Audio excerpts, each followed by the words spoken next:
Assalamualaikum dan selamat sejahtera pada student accounting cikgu. Okey, hari ini kita masih lagi belajar susut nilai dan susut nilai terkumpul, dan hari ini kita akan bergerak ke muka surat 105. Baik, cikgu mulakan semula. Apa dia susut nilai? Susut nilai ni merupakan satu belanja bagi perniagaan dan perlu dipadankan dengan hasil bagi tempoh perakaunan berkenaan. Jadi ini bermakna susut nilai ini perlu kita rekodkan dalam akaun untung rugi kerana dia merupakan belanja. Okey, kaedah pengiraan susut nilai, kalau murid masih ingat lagi, kita ada 3 kaedah. Jadi cikgu akan pergi satu persatu dan cikgu akan bagi contoh soalan-soalan yang berkaitan dengan kaedah pengiraan susut nilai. Okey, kita pergi kaedah yang pertama, iaitu kaedah garis lurus ataupun ansuran tetap. Okey, kaedah ini ialah jumlah susut nilainya adalah sama setiap tahun sepanjang tempoh usia guna aset berkenaan. Kalau usia guna dia 10 tahun, setiap tahun susut nilai dia adalah sama. Aset tersebut mungkin boleh dijual setelah tamat usia guna. Jadi, rumusan ataupun formula untuk mengira susut nilai tahunan bagi garis lurus ialah kos asal tolak nilai skrap bahagikan dengan usia guna ataupun usia guna aset. Ini salah satu ya. Okey, ini contoh soalan. Pada 1 Januari 2009, Perniagaan Jamilah membeli sebuah kenderaan terpakai berharga RM30,000. Tempoh usia guna kenderaan terpakai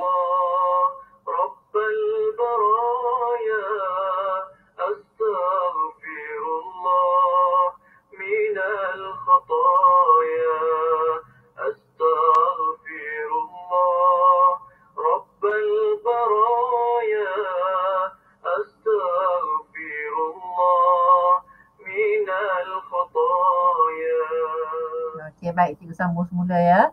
Tempoh usia guna kenderaan terpakai ini dijangka selama 5 tahun dan pada akhir tahun kelima, kenderaan ini dijual semula sebagai bersih buruk pada harga RM10,000. Kira susut nilai tahunan kenderaan tersebut. Jadi kalau kita lihat, RM30,000 tu ialah kos asal aset, usia guna dia 5 tahun dan dia mempunyai nilai skrap dia ialah RM10,000. Jadi kita boleh kira kan? Okey. Ini formula dia, kos asal tolak nilai skrap bagi dengan usia guna. Kos asal ialah RM30,000, nilai skrap dia ialah RM10,000 dan usia guna aset ialah 5 tahun. Okey. Jadi RM30,000 tolak dengan RM10,000, jadi RM20,000 bahagikan dengan 5, jawapan dia ialah RM4,000 setahun susut nilai kenderaan berkenaan, dan nilai RM4,000 dia adalah sama selama 5 tahun. Okey, soalan 2 pula ya. Pada 1 Januari 2006, Ladang Anugerah membeli sebuah jentera pembajak berharga RM120,000. Jentera itu disusut nilaikan dengan kadar 10% setahun atas kos asalnya. Kira susut nilai tahunan jentera tersebut. Ini masih lagi menggunakan kaedah 1, iaitu kaedah garis lurus. Okey, iaitu peratus susut nilai dia 10% setahun darabkan dengan kos asal jentera berkenaan. Jadi peratus dia ialah 10% darab dengan RM120,000 dan susut nilai setahun dia ialah RM12,000. Jadi cikgu harap pelajar tahu ansuran tetap ataupun garis lurus ni ada 2 cara, sama ada dengan menggunakan cara 1 yang tadi, iaitu kos asal tolak nilai skrap bahagikan dengan usia guna, ataupun cara yang kedua ialah peratus susut nilai darab dengan kos asal. Ya. Okey. Kaedah yang kedua ialah penilaian semula. Apa dia penilaian semula? Aset bukan semasa dinilaikan semula pada awal tempoh perakaunan. Sebarang pembelian yang berlaku sepanjang tempoh perakaunan tersebut akan ditambah pada nilai aset pada awal tahun.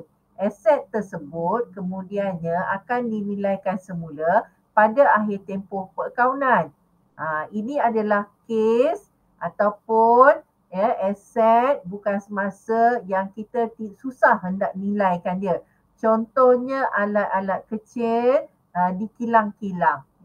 Jadi bagaimana kita nak buat pengiraan susut nilai dia? Ialah menggunakan kaedah penilaian semula, iaitu nilai aset awal kita tambahkan belian aset pada tahun semasa dan tolak nilai aset pada akhir tahun. Okey, ini contoh soalan dia. Maklumat yang berikut diambil daripada buku-buku kilang roti sedap Janah. Baki alat-alat kecil pada 1 Januari 2006, 2,400. Ini adalah baki awal. Belian alat-alat kecil sepanjang tahun 2006, 900.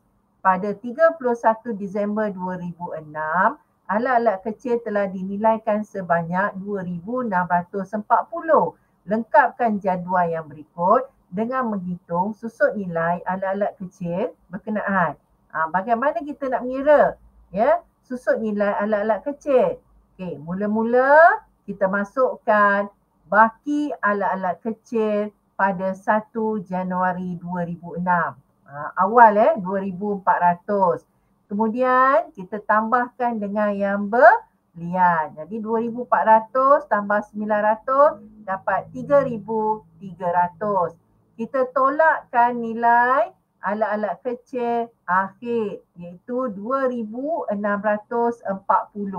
3,300 tolak 2,640, kita akan dapat susut nilai alat-alat kecil ialah 660. Ini adalah cara bagaimana kita hendak membuat ataupun hendak mengira susut nilai dengan menggunakan kaedah penilaian semula. Baik, sekian. Terima kasih.